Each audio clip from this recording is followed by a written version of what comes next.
Hi guys, happy Saturday. As you can see, I'm down by the beach again.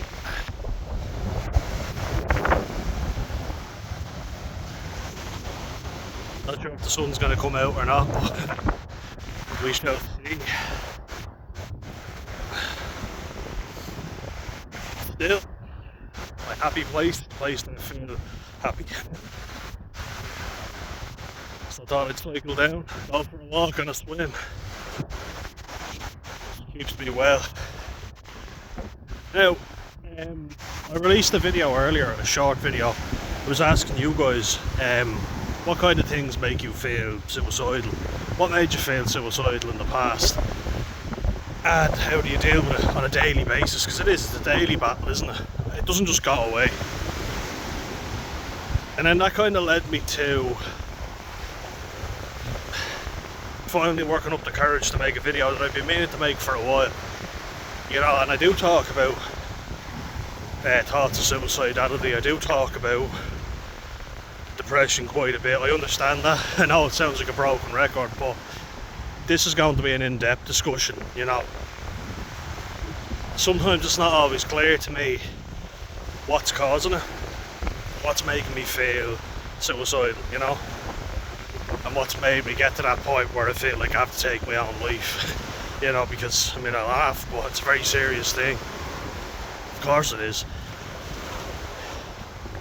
And I want your guys' thoughts. If you haven't answered in the short video or you haven't seen it, check it out. And leave a comment in this if you get something from it. It's something that I wanted to talk about because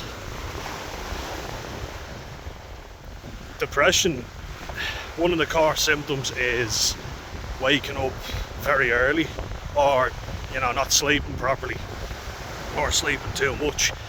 It's a condition of contradictions, but that would definitely suit me. You know, it doesn't suit me, but it describes me. But it doesn't have to define you, you know what I mean? I know people say don't let this define you and all, but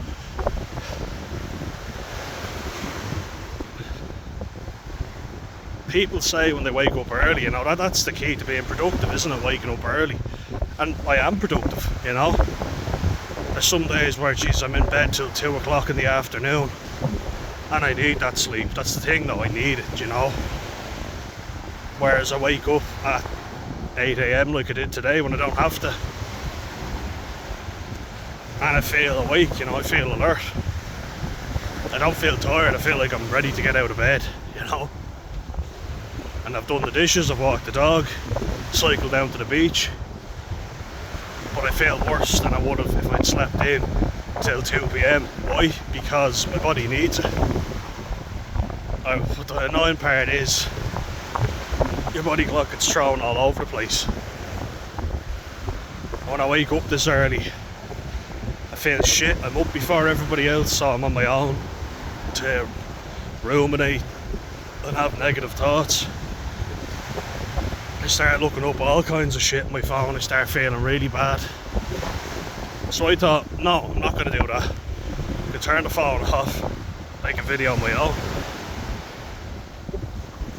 You know, make something positive out of this. Because sometimes, like, I'm in the negative mood, but tools that I've learned over the years mean that I can cope better now. And you might say, like, yeah, but you were about to chuck yourself off a bridge a few weeks ago. Also very true, but I didn't talk myself out of it. And let's not forget, I did throw myself out in front of a car before. Why? Because I drank loads. I drank loads with the intention of, you know, I just want to get blackout drunk so I don't have to be in my own head. Then I saw an opportunity and I was dead set, you know. People talk about it being blurred or not really meaning to do it. I didn't really mean to do anything, I think, when I was on the bridge. I don't think. But I was seriously contemplating reasons why I should and why I shouldn't, you know. Whereas when I threw myself out in front of a car, I was dead set on ending my life, you know. There was no doubt in my mind. There it is. Go for it. Stop moaning about it, stop going on about it, and just fucking do it. That's genuinely what I said, you know. There was no contemplation. I've never been more certain of it in my life, you know. Again, I laugh because it's not something that necessarily is a laughable situation, but I'd rather laugh than cry. There I go again, nervous laughter. But what actually led to that, and then can something good come from that, you know? Very recent example, you know, like sitting on the bridge contemplating everything when I was crying, you know, because I felt so miserable. And I don't often cry on this channel because I don't even know, is it a fair looking week? I have cried on it before, you know, the Scott Hutchison story. Why? Because it was so sad, you know. It was very sad. Hearing of him when he was a kid, like his mom's nickname for him, her little rabbit, you know, and that does make me emotional, it really does. And how tragic it is. But then you have to look at the cold hard facts. He's dead, you know. You won't get to see who attends your funeral because you're dead. I do believe that there's an afterlife, but that's it for you down here. You know, I think that's something nobody really talks about, is once it's done, it's done. Like they say, it's a permanent solution to a temporary problem, but I think we need to even hammer home even more that you're gone. There's no chance to improve. You're done. You know what I mean? And that kind of dawned on me. I was like, fuck yeah. Not fuck yeah, but fuck yeah.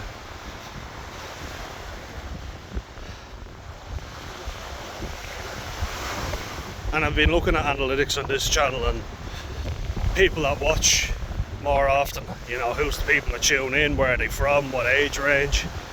A lot of people in the 25 to 34 age bracket. That's the majority of people that watch. The majority of them are male, and the majority of them are from Ireland. It's big up. The UK and the US. And I think like 90% of the people don't need subtitles, so that's a good thing. Very happy about that. What I also noticed was, when I post something about mental illness, a vast majority of people that watch it are Irish and English, and then other videos, a couple of people from the US, you know. But it's an alarming amount of Irish and UK people. Maybe because, you know, it is more relatable. That's kind of what I'm aiming to do, because I want to help as many people as I can. Obviously though, if you're Irish, you can understand me better for one, but you also are living in the same country, so the shit show that's going on at the moment is obviously more relatable to you. Makes perfect sense. You know, and I think I can only really come at it from an Irish point of view, because that's where I am. But I can also come at it from, you know, a young male point of view. And so that's the aim that I have, and obviously people are resonating with that, and I'm really happy that you're, you know, I'm over the moon that you're. And I think I've kind of found my niche audience, you know, and I want to reach as many people as possible. But like, I make a few videos talking about rugby, and then, you know, people can be divided on opinion. That can lead to an argument. Then I get kind of head up about it, you know what I mean? And also politics, because that's something that everyone has an opinion on now, including me. But that's not why I started this, and you know, we're just avoiding even further. So that's not the direction I want this channel to go in. But you know, I will be talking about problems in the future that relate to Irish people in particular.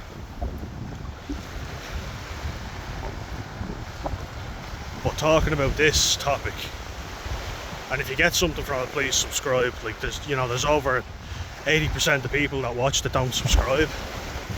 I sound like Stephen Bartlett from Diary of a CEO, I know, but it helps me, you know, and don't make any money from this as of now, you know. I hope to in the future, you know. Might set up a page, you know, where you can donate if you want, no pressure, you know, and whatever you can, you know.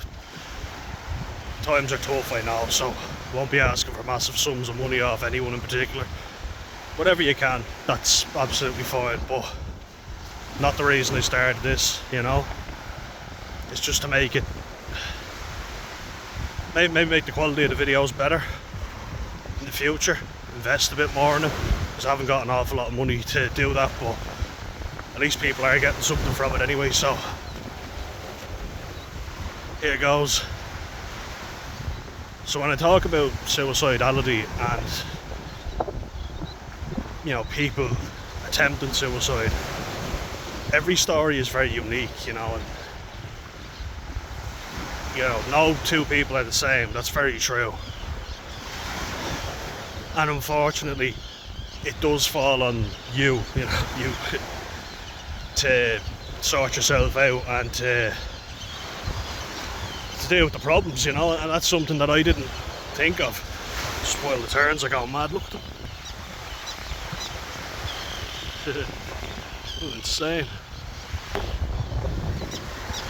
But it is, you know, it falls on you to sort your life out.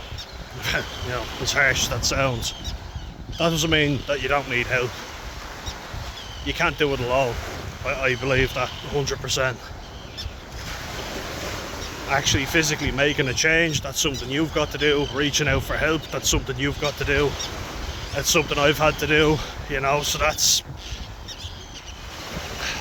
absolutely non-negotiable. You know, and I'll give you an example. Today I felt like shit, you know, woke up earlier than I wanted to. I couldn't get back to sleep. It's not as if I wanted to get up. Felt wide awake, but then you feel tired once you start to do anything. But I used it, you know what I mean? I made myself 2 cups of coffee. Need my coffee to survive. I don't, but I love it and I want it. And there's nothing wrong with that. Washed the dishes in the house, brought Alfie for a walk, and I've cycled down here. Now I'm on a walk here, you know, so that's being productive, that's doing something worthwhile. You know, absolutely no one ever got better from sitting at home all day doing nothing. Thing is though, sometimes you don't have the strength, you know, you don't have the tools necessary, so you dwell in the sadness, which is very dangerous because it's only going to make you feel worse. You know, as a teenager, how many people dwell? You know, used to speak to lads before, right, and they would literally take days off and they'd sit in all day sleeping, and as they put it, wanking. Dedicating days to literally sitting in wanking. Well, isn't that something? You know, and I associated it with being a slob, you know, being disgusting. I became quite ashamed, you know, if I ever, you know, we all do it, we all pleasure ourselves.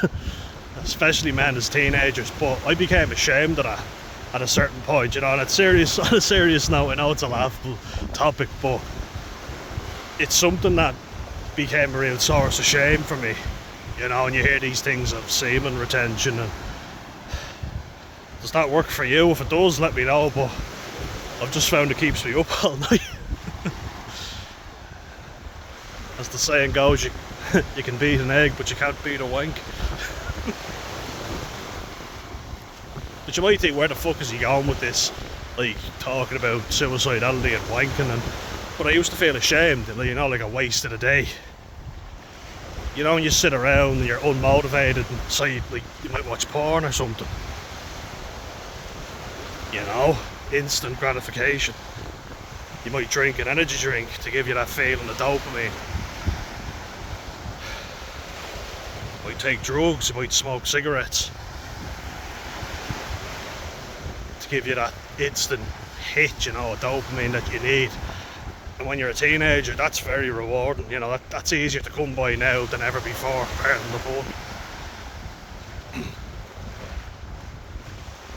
And when you're sitting around doing nothing, you are going to feel worthless. You're going to feel like I'm not contributing anything to society.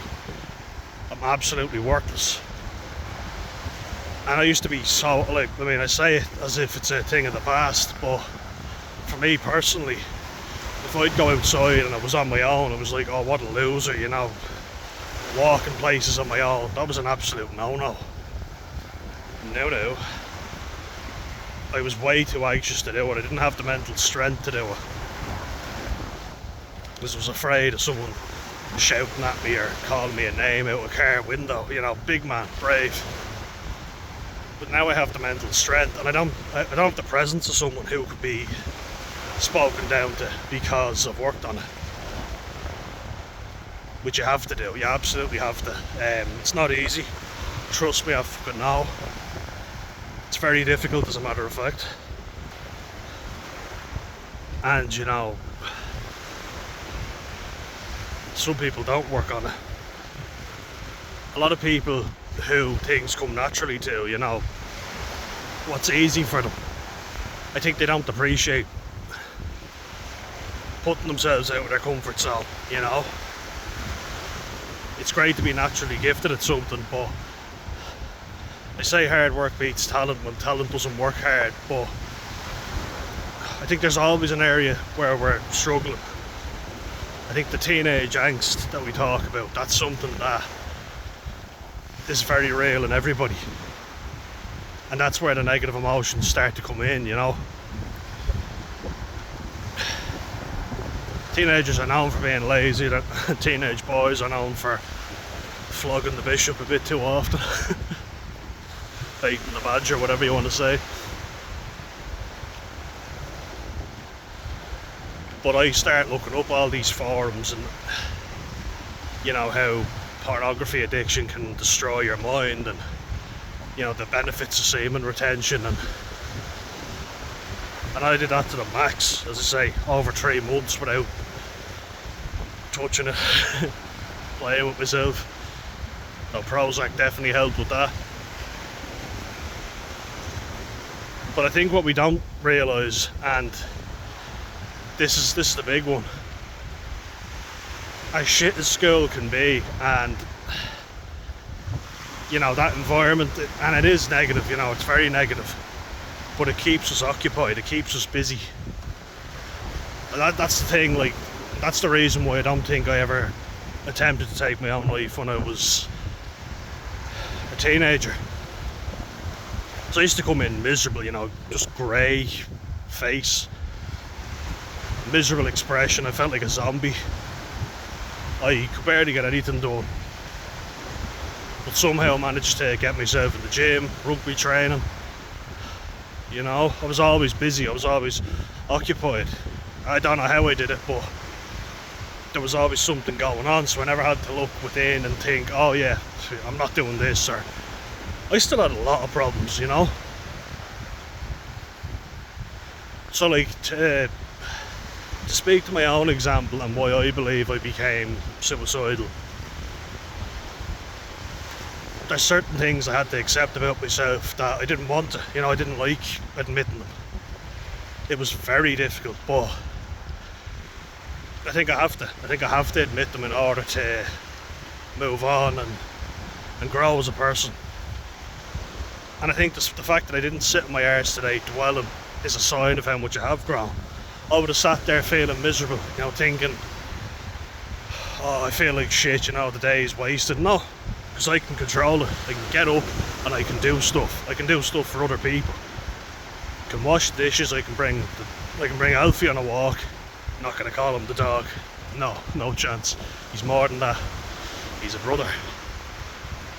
Thinking of other people definitely helps, you know, 100%. But now I'm thinking of myself. Get out for my cycle, walk, I'm going to get in for a swim. It always makes me feel better, and I know that I'll feel 10 times better than I do now after a swim, you know.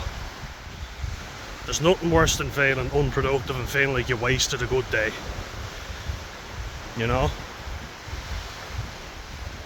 But I'm tiptoeing around the stuff that I had to admit to myself. So, here goes.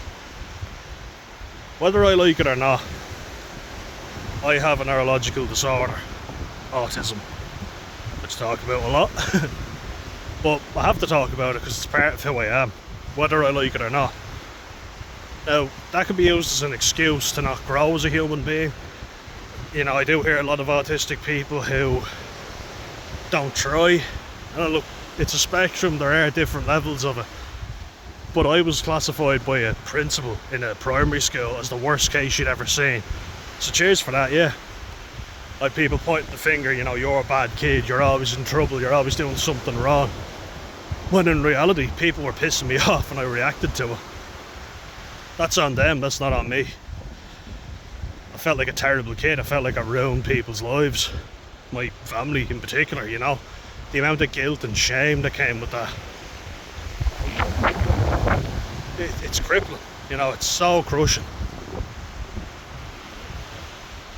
I didn't learn at the same, I wouldn't even say the same rate, you know, because I do have a brain, I'm eloquent, but I've awkward handwriting, like I'm right-handed but I write like a left-hander, that's what people say. So it's, you know, like left-handers really kind of almost hug the table when they're writing. I have my dad's gammy wrists. He writes weirdly like that as well. He had to have a corrector put on it so that it straightened up. And he throws with his left hand, even though he's right-handed, but I'm getting off the subject.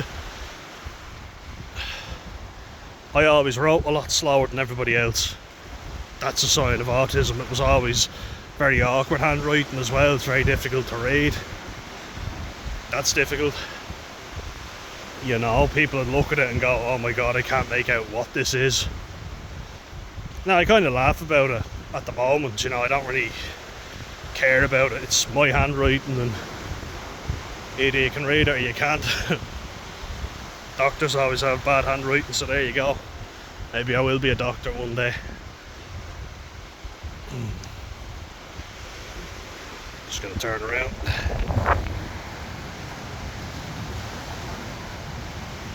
Yeah, will I? Maybe not. Fuck it, we'll keep going.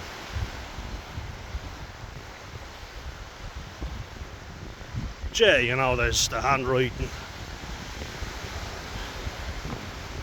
I didn't learn the same way as everybody else, so I would do something a different way to everybody else. And it always ended up with the same result. But it takes me longer to process things, you know. I have to process them, think, okay, what's someone telling me? Now how do I carry out the action they want me to carry out? You know, I hope that makes sense. To autistic people, I'm sure it'll make sense. When people are shouting at you like, come on, hurry up, you know. Might seem like nothing at the time, but it makes you feel lesser because you don't learn at the same rate that everybody else does, or at least it takes you a bit longer to process it. Check it out around here though. Walked from Ballinowler to Aldbourne. I show you the way back. Kind of that, the little turn reservation is what separates the two.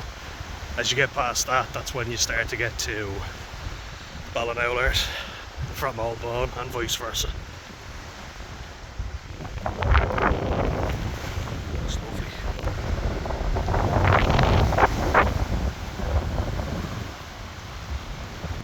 Yeah, like everybody wants to be the same, everybody wants to fit in when they're in school, and I absolutely stood out like a sore thumb, you know. Well, yeah, getting back to it, you know, like I stuck out like a sore thumb, and that's the last thing you want to do when you're in school, because then people can single you out. I wanted friends, so didn't really give a shit who they were. Just very lonely and isolated, which is never a good thing. You know, I think that kind of goes for everyone, but when you are isolated from the pack, I mean, they use the animal kingdom all the time to describe the world nowadays, but I think it's true. Because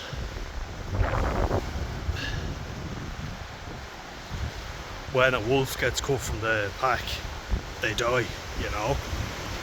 They usually don't survive very long. And I think that's a very good analogy for how to have better mental health. Because if you are culled from the pack and, you know, cast out or singled out and shunned, you start to think, oh, it's me that's the problem, it's not them. And that's because you see the world differently, you act differently, you know, whatever it might be, or you don't fit in, and then you start to think, oh, you know, I'm not acceptable, I'm not enough, you know, there's something fundamentally flawed about me, which is how I think. Now, I wouldn't say flawed anymore, but I definitely have needs that sexual needs. Nah, joke. When a man says he has needs, then it's usually always sexual, isn't it? But not in this regard.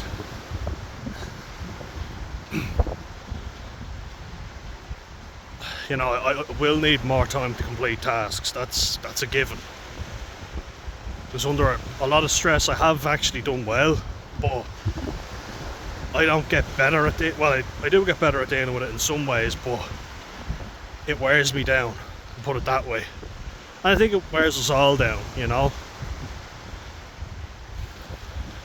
to varying degrees. I just think people are able to ride the wave a bit longer. Waves here looking good.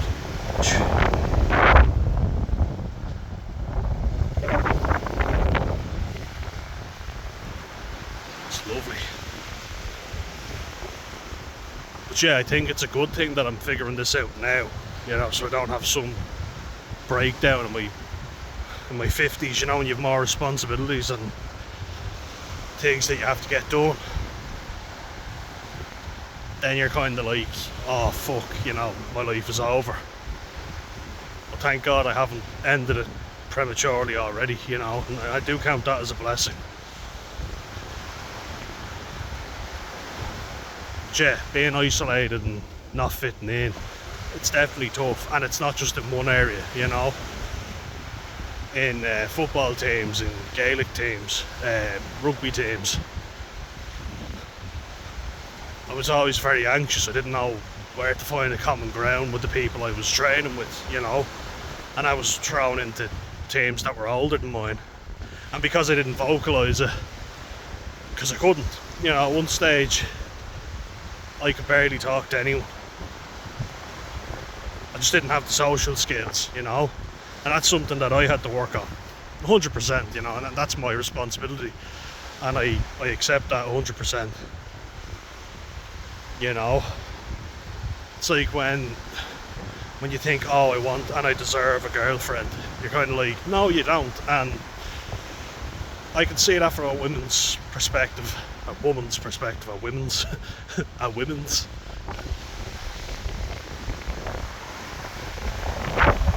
It's like saying her voices. But I can definitely understand now, because I've worked on myself.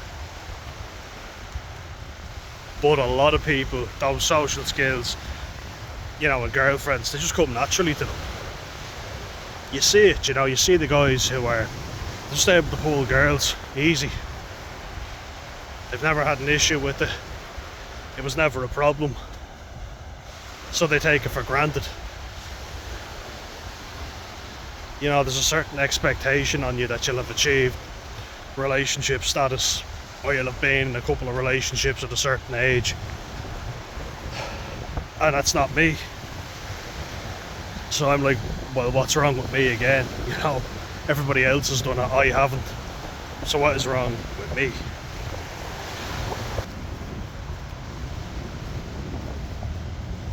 Let's check this out now.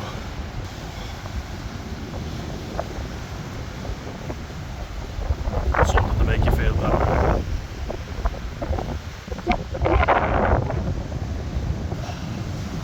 But yeah, when you watch your American sitcoms, and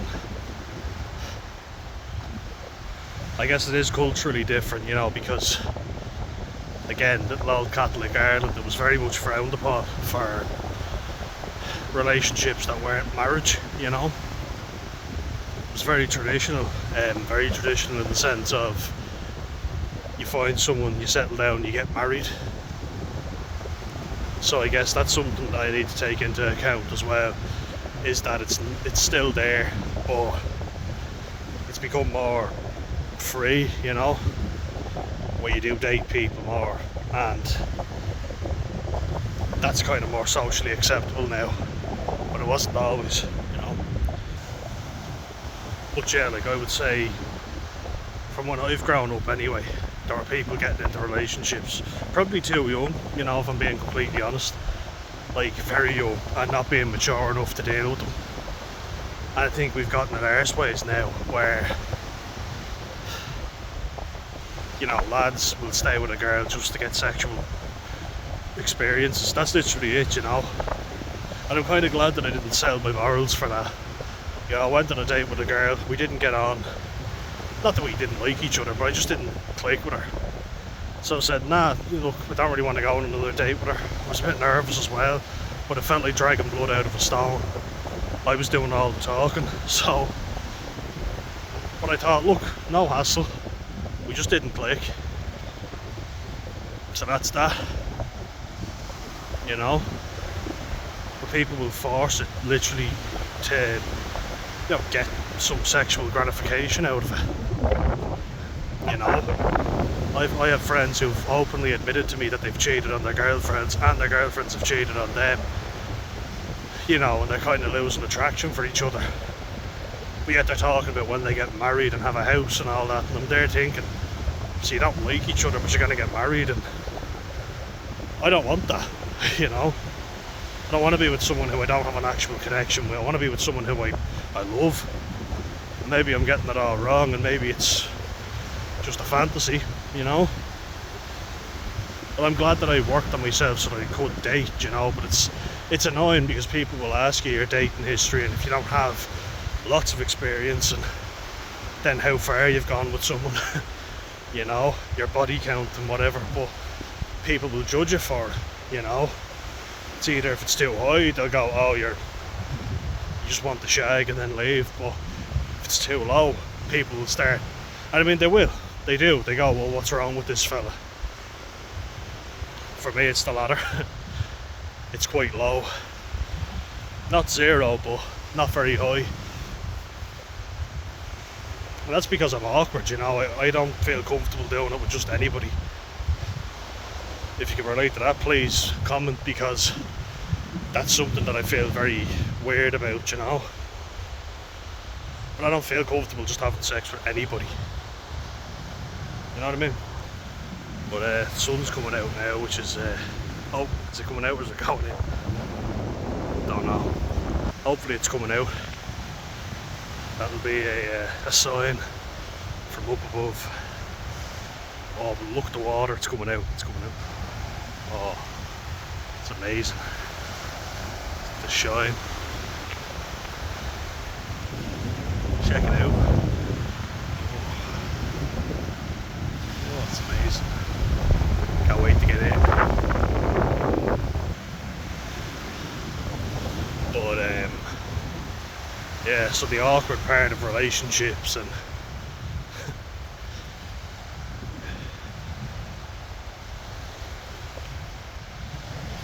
I always struggled with communicating with people in general, even family, friends, I'd be looking away and wouldn't be able to make eye contact with them. Just so nervous. Apparently it's quite common with autism, before I even knew about it I did it, so it's not as if, you hear about it and then you do it, which I think can happen. I think that's called malingering. It's most commonly seen with people pretending to have psychosis so they can be declared mentally ill, insane, get the insanity plea rather than the death penalty in the States, I believe. But enough of that.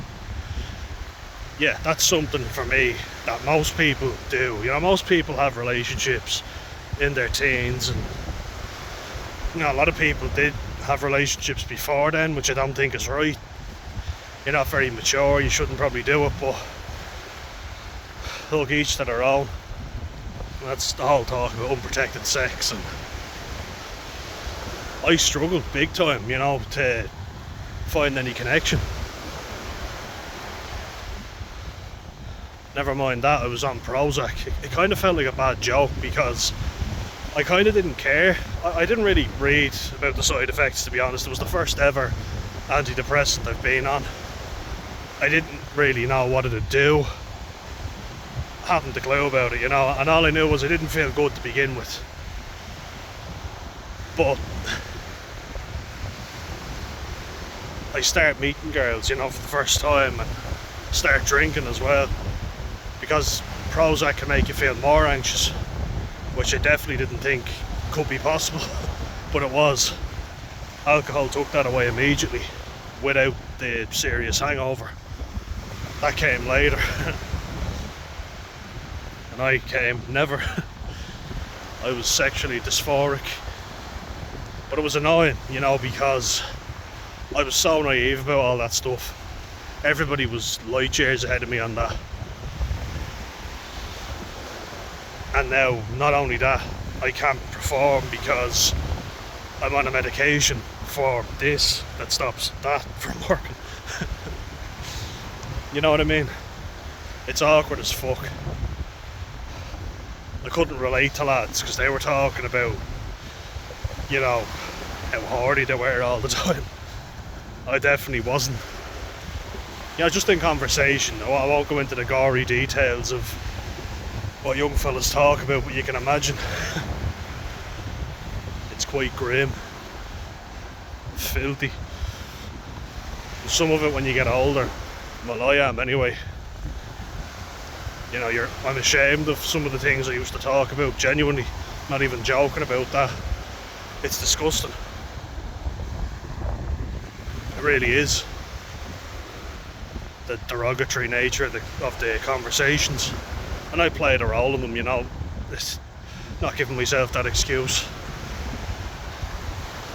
Thank God I've changed my mindset since then.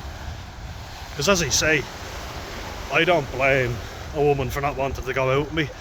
If you know, that's her choice, and I can understand it because I do have extra needs. Like, I've trouble driving. You know, a lot of people drive as well. That's another thing. Now, I had a bad experience with that too. Like, autistic people do drive. There's a lot of them that do drive. For me, it was just difficult. And then I had that incident when I was practicing with my dad. I didn't want to do it in the first place, but then nearly crashing the car was kind of like the final straw. I'm never getting in a car again and driving, you know. And then having a public services card, I could get to and from work. Nobody gives a shit how you get in as long as you make it in, so that was fine by me. I never really cared much about material goods, you know. Maybe having runners, you know, nice shoes. You know, lads used to buy so many different pairs of shoes, and I getting my Nike Air Max, and never liked Hirachis. Hirachis always looked shy. I just looked at them and thought, I don't care if they're the popular shoe, I don't like these. But I always liked Air Max. Now I don't really care about material things at all, because of being at rock bottom.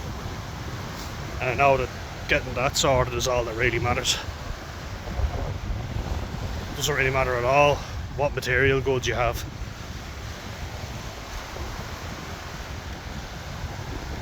But yeah, like, that's something that you start seriously thinking of, and people try and reassure you with, it'll just happen. You'll just meet the person that's right for you. And I think people are just trying to, you know, make you feel good, but is it really true? I don't know. I hope it's true. I really hope it's true, but I've only really dated. I haven't really, I wouldn't say I've ever been in a serious relationship with someone. And weirdly enough, I'm disappointed when it ends, but also kind of relieved, you know. Does anyone ever find that? Again, let me know. But you have a responsibility to someone if you're in a relationship with them. And I don't know if I'm ready for that now. Maybe I'll never be, which would be a very bitter pill to swallow, but can you be happy on your own? I guess if you have friends and good family, yeah. Francis Brennan was talking about that. You know, the hotelier and interior designer. I think that's what he is. He's funny anyway. I actually like him. I think he's a nice guy. But he says that he's asexual. He just doesn't have any interest. I've definitely been like that at times, you know, where I've no desire whatsoever. And that again, that's mental illness. I've also had the opposite problem of being hypersexual. You know, open the cushions. That's what you think of, don't you? A hypersexual dog riding everything that moves. If only. But there are deficits, you know. There's things that are expected of people that I haven't done. You know. And there's some of them, like, relationships are not in my control 100% because someone has to agree to go out with you. If they don't want it, you can't force them. Nor would I want it, you know, of course not. But it's not 100% in your control. People like to make out that it is, it's not. Because someone can decide they don't like you, they don't want to go out with you. So that's that.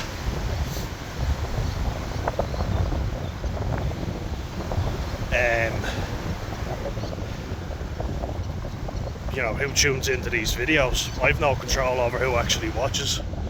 All I can do is make a video that I hope people will like, and then they'll tune in. But stuff that I can control, I think I have. You know, like I've set my mind to stuff and I've done it. Like before I went back on antidepressants, I was losing weight. I've gotten fitter, you know, like I'm cycling a lot and doing more than I could before, so that's kind of become the new thing. If the weight falls off, so be it, but as long as I'm able to move, that's all that really matters, you know. I'm happy enough if I can move and if I'm able to do things, you know. Because I got so heavy that I was getting worried, you know, my mobility went to shit. It's still not great, but I'm hoping to get back to where it was. But, you know, I did stuff like I graduated from school. I could have let my ego and my mood get the better of me lots of times. And I could have been expelled, I very nearly was. So I kind of just thought, fuck this, fuck everyone. I had no self-respect. And I certainly had no respect for anybody else. So one day I was just thinking, like, what if I just start flinging chairs and punching the head off someone who giving me grief, you know, without a care in the world. Most of the time I didn't even have the energy to walk into school, so starting a fight with someone was pretty much off the table. Well, I say that, it did happen. I got to a stage where I very much was like, I don't give a fuck, if I get expelled, that's that.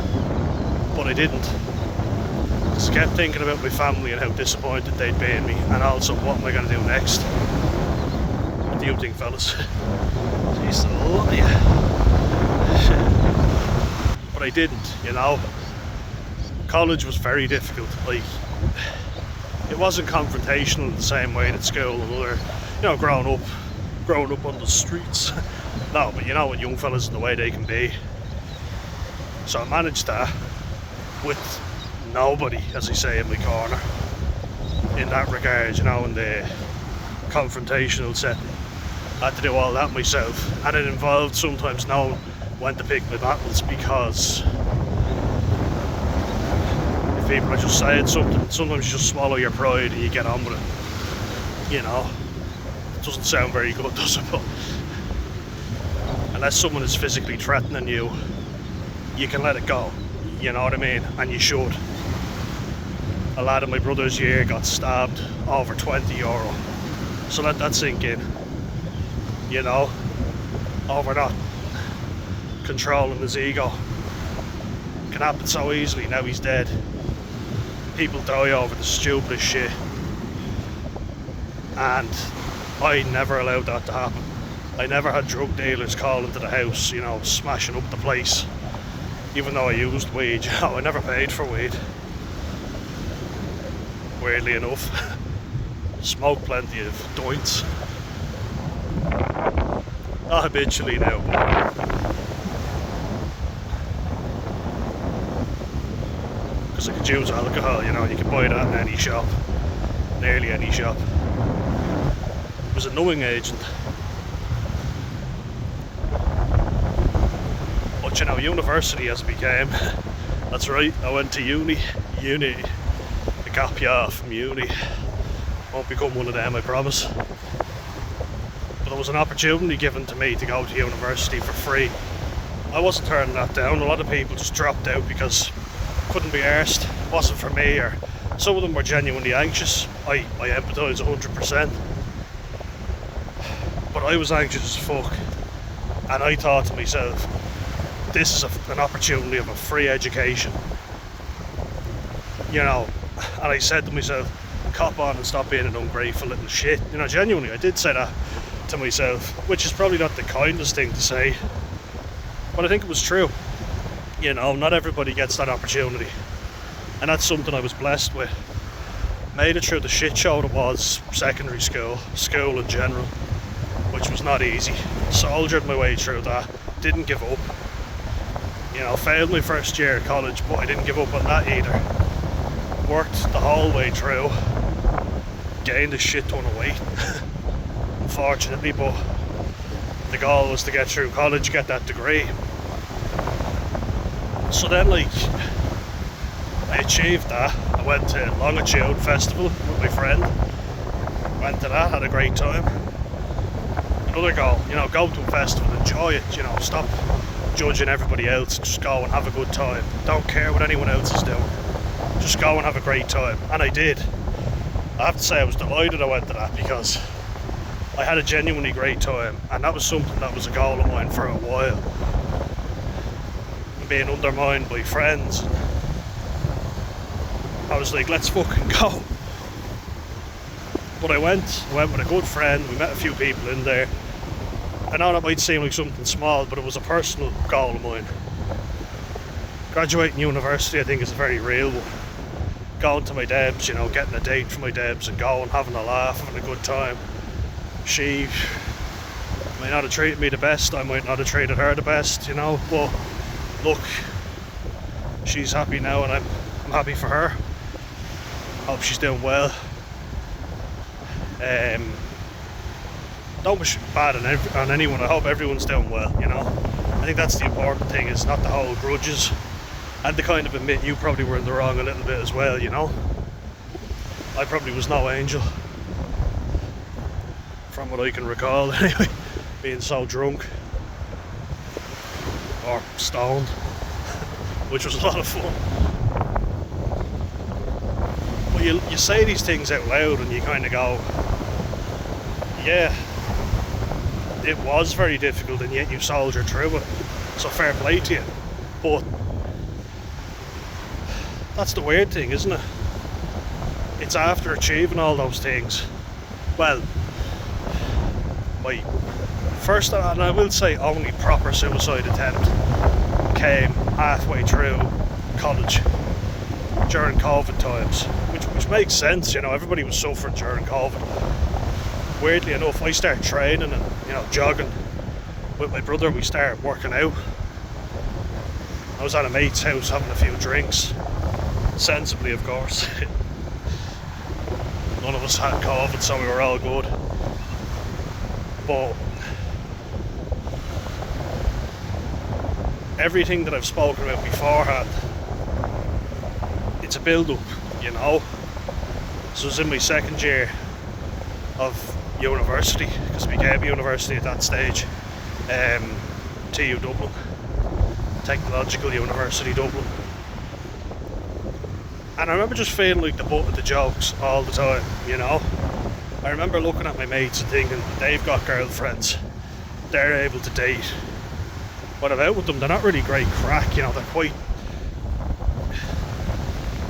They kind of sit to themselves and they look at their phone, or... Whereas I'm talking to everybody, you know. I was in a lot of cases the life of the party, but I start realising I was the butt of the jokes as well. They just sat back and were laughing at me. And then I was like, fuck you all, you know, fuck the lot of you. Because it happened in school enough, and I kind of just learned to accept it. Lads slagging you off. I'd square up to them, and then they go, oh, I'm only messing, calm down. And then I was kind of like, what's the point of me even doing anything? Because people would say stuff behind your back, you wouldn't know who it was. And then you were literally getting angry at everybody, but you couldn't pinpoint. So you're getting angry for nothing. You're getting angry and realising what you're even angry about. You know, fuck it, just leave it. That's the best thing you can do. So then to have your own friends still doing it, you know, and whenever they were clearly nervous, you could see it. They'd use me as the joke to big themselves up and to push me down. They go up, I go down. Like a seesaw.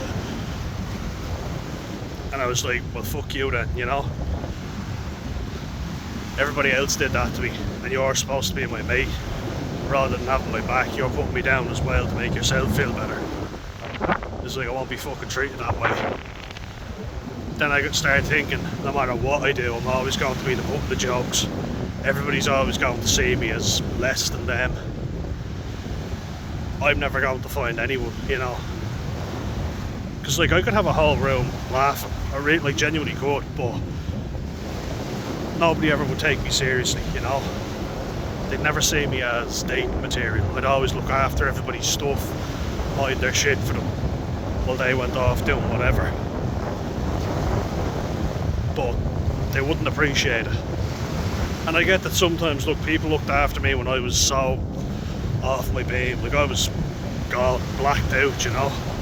I'm amazed I didn't lose a wallet or phone.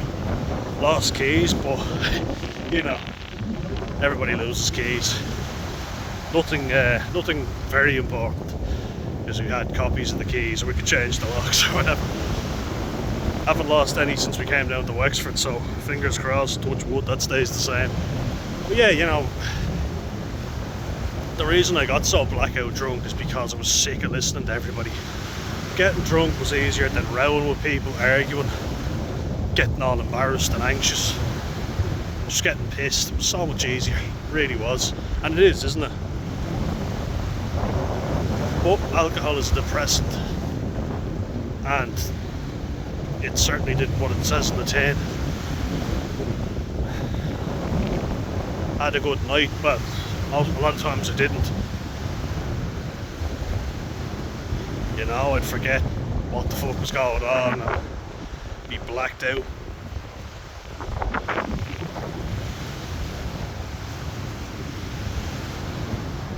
Like, it makes sense though when I tried to commit suicide, because we were moving house, which was unbelievably stressful. You know, I had a job where I felt wasn't going anywhere, you know, sitting at a desk all day on my own, serving people in Tala, you know, the square, and then working with people who were also mentally ill, some of which I got on with, some of which I didn't. Most I got on with, but the girl I was on with mainly, she was up and down a lot. She had BPD and was, you know, used it as a weapon, an excuse. So that was challenging, but most challenging was trying to move house, trying to study for college, dealing with COVID. There was a lot going on, and you kind of feel to yourself, if I just get through this now, everything will be better. You know, you say that to yourself. If I just get through it and hold on, everything will be better. And you get through it and it's not better. Now you've less distractions, because college, as stressful as it was a very, very good distraction. Because I was so busy with stuff, you know. I was trying to better myself, I was trying to look presentable, I was trying to make a career for myself. and nothing. So it's like I haven't let alcohol necessarily destroy my life completely. I've turned it around, I've gotten a degree when all the odds were stacked against me. My own dad said he didn't think I'd be able for it. And you know, I didn't think I'd be able for it at the start, so I kind of tend to agree with him, but you don't say that to somebody after they've just gotten their university degree that they've worked so hard to get. You know, it was a proud day. I feel like, and I've said it before, I feel like it was inevitable I'd have a breakdown, but I am grateful again that it was after I got the degree, because at least I've got something. A lot of people have it before they get anywhere, and now they're stuck without a degree or qualification. I have that. And I kind of always knew this moment was coming, but where I found myself 5 weeks ago on the bridge, you know, that's just from trying, you know, feeling like you've done everything you can. You're practicing driving as well, which is a big goal of mine, and I'm delightful. I'm delighted that I've started doing it, you know, and I'm confident in a car. So now if I had a car, I'd be able to drive it, you know. Big achievement. One that I didn't think I was capable of, that I am capable of, just turned away from it. You know, when someone swims and they get in here, which is beautiful. But it's like someone swimming and nearly drowned. They never get in the water again. It was kind of like that. Maybe not as severe, but it was a big goal of mine anyway, you know, and I've achieved it now. Now getting a car of my own, that's something I want to do. Give me that sense of independence, you know, just to let me know I can do it if I need to. If I do meet someone that I fall in love with, I can drive her around and go to nice places. I made the mistake as well of thinking that nightclubs and places where you were getting absolutely blackout drunk were places where you're going to meet people.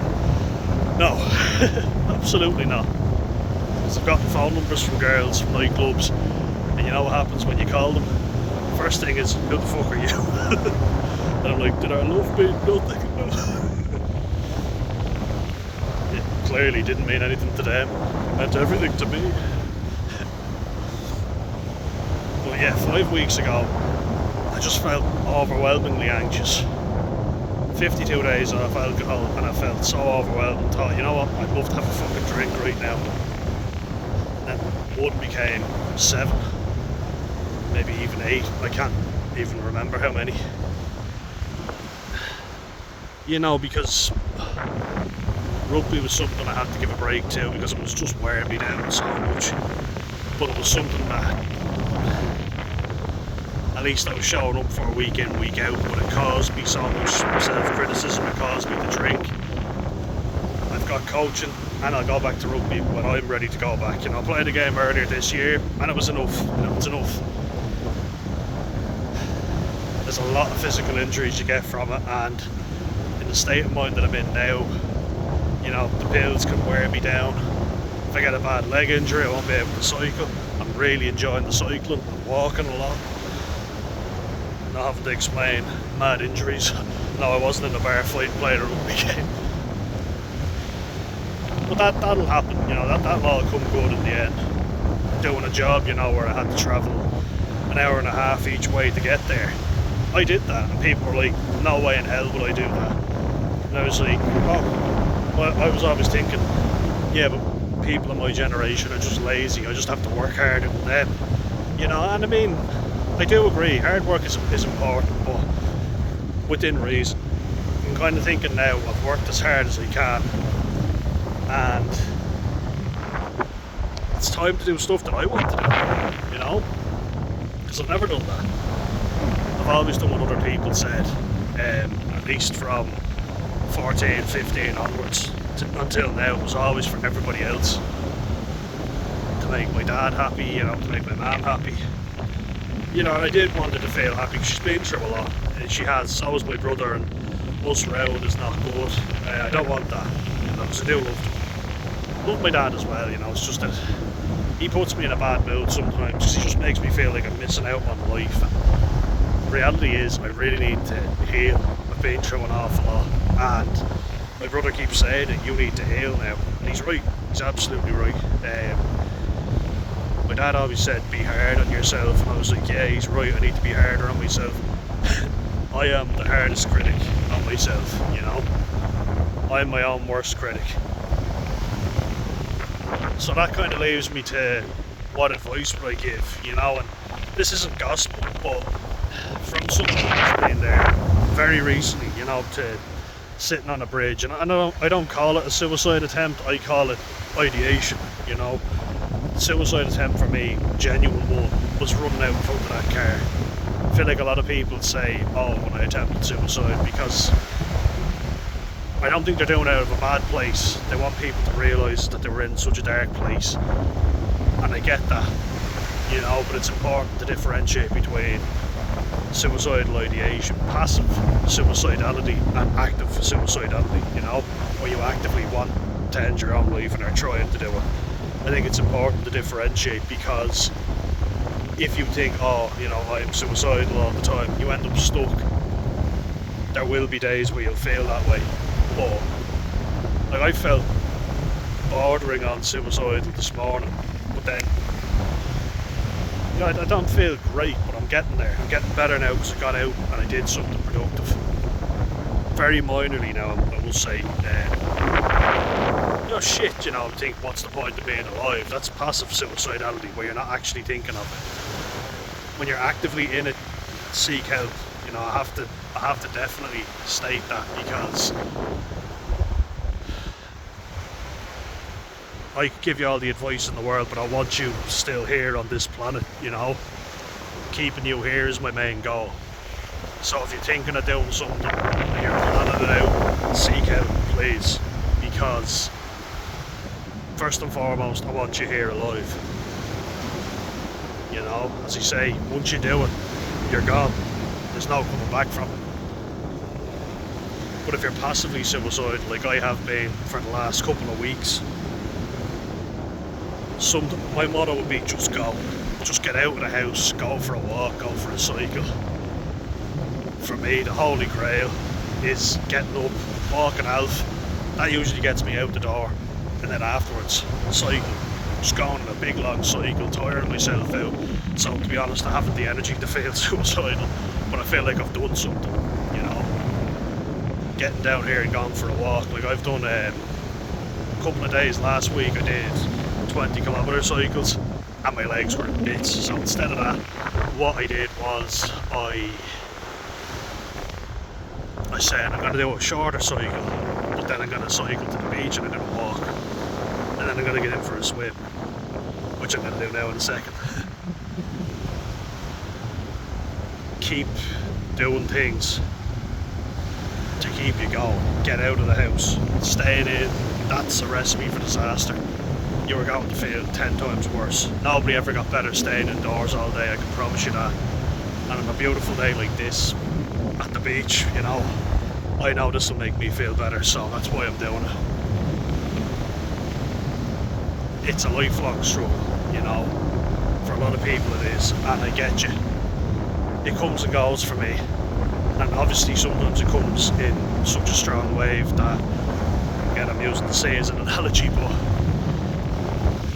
I felt like I was going to do something because I wanted people to see how much I'm suffering, but I didn't go through with it because I didn't want to die. And I think that's something to say to yourself. Do I want to die? Do I want to be gone so I'll never have a chance to rectify things? And I know people take comfort in the fact that, you know, you're not the only one, and there are people suffering who can relate to you. But that's no good to you when you're throwing yourself out in front of a car, or, you know, hanging yourself, putting a gun in your mouth. Should have said viewer discretion is advised, but tell with it.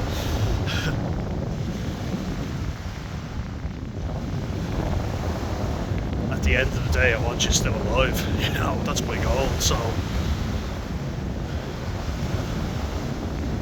even if you don't feel good, how can you feel less shit? Think of it like that. And for me, doing all those things like cycling, walking, you know, swimming, if I'm drinking alcohol, my motivation goes way, way down. If you're smoking too many joints, same thing happens. Taking, you know, having a bag of coke at the weekend, what goes up must come down. That feeling of being stimulated that you get, that's coming way, way down. That goes way, way up, and then it plummets. And you've got to take more and more just to feel a baseline level of normality. Drugs, pornography, gambling, alcohol. I've done it all. I've done it all. I've achieved it all. No, but none of that works long term.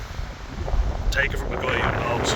And I know people who've gambled a lot more than me. My friends who've gambled away thousands of euro, which I've never done, thankfully, but nearly got there. But luckily had enough people to help me out that I didn't go down that path, which I'm very grateful for. Porn addiction, I never got seriously hooked on it because I had the gym, I had rugby. So again, very grateful for those things. They helped me when I needed them. I had them, and yeah, they became too much. Gonna hopefully get back to them in the future, but when I needed them, they were there, you know. They were a nice distraction and a healthy distraction. But now for me, it's cycling, swimming, walking. That keeps me well, guys. Making these videos keeps me well. That's because I know you're getting something from them. I was thinking soon I might set up a buy me a coffee page, and if you want to give anything, absolutely no hassle if you can't, or if you don't, but if you'd like to make a little donation, we can start that. Means I can put more money into the channel, make it better. Anyway guys, sea is calling me and I better get in soon because the sun's about to come out.